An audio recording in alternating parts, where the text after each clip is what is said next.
আসসালামু আলাইকুম, সবাইকে জুমা মুবারক।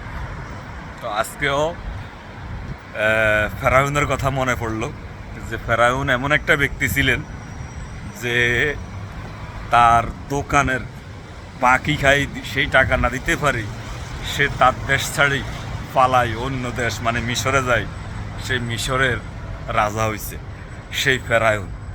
তো ফেরাউনে কিন্তু মুসাকে অনেক কষ্ট দিছে। আমাদের নবী পূর্বপুরুষ আমাদের জবনার নবী মুসাকে সে অনেক কষ্ট দিছে। তো কিন্তু সে নিজেকে খোদা দাবি করত। ফেরাউনে নিজেকে খোদা দাবি করত আর মুসাকে অপমানীয় অপদস্থ যা করা দরকার সেগুলো কিন্তু ফেরাউনে করত। আবার রাতের অন্ধকারে যায় জঙ্গলে।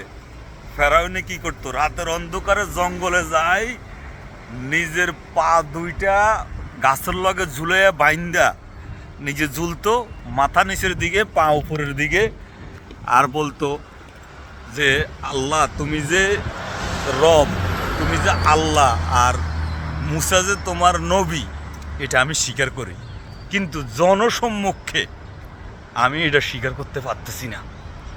আল্লাহ তুমি আমার রব, মুসা তোমার নবী, আমি স্বীকার করি। সেটা ওই জঙ্গলে, গভীর রাত্রে জঙ্গলে যায়। সে স্বীকার করত যে আল্লাহ একজন আছে আর মুসা আল্লাহর প্রকৃত একজন পয়গাম্বর মনোনীত নবী।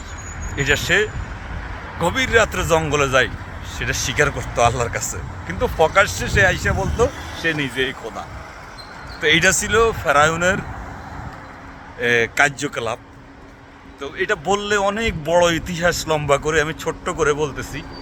তো আমাদের মাধ্যমে কিছু মুসলমান ভাইরা আছে যে কিছু অসহায় মানুষ আছে, তাদের উপরে জুলুম চালায় প্রকাশ্য সবার সামনে, নিজের দাম্ভিকতা দেখাইতেছে, অসহায় মানুষের উপরে জুলুম চালায়।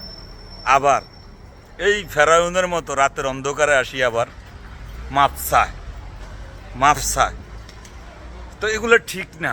আমাদের কিছু মুসলমান ভাইরা আছেন এরকম, আপনারা নিজের দম্ভকতা দেখাইয়া কাউকে এভাবে প্রকাশ্যে জনসম্মুখে কখনো তাদেরকে অপমানই করিয়েন না, অপদস্থ করিয়েন না ফেরাউনের মতো। দিন শেষে ফেরাউনও কিন্তু মারা গেছে, দিন শেষে আপনিও মারা যাবেন। এইভাবে প্রকাশ্যে কাউকে আপনার অর্থ বা আপনার দাম্ভির্য দিয়ে কাউকে অপমানে অপদস্থ এভাবে করিয়েন না। এটা হলো আমার রিকোয়েস্ট।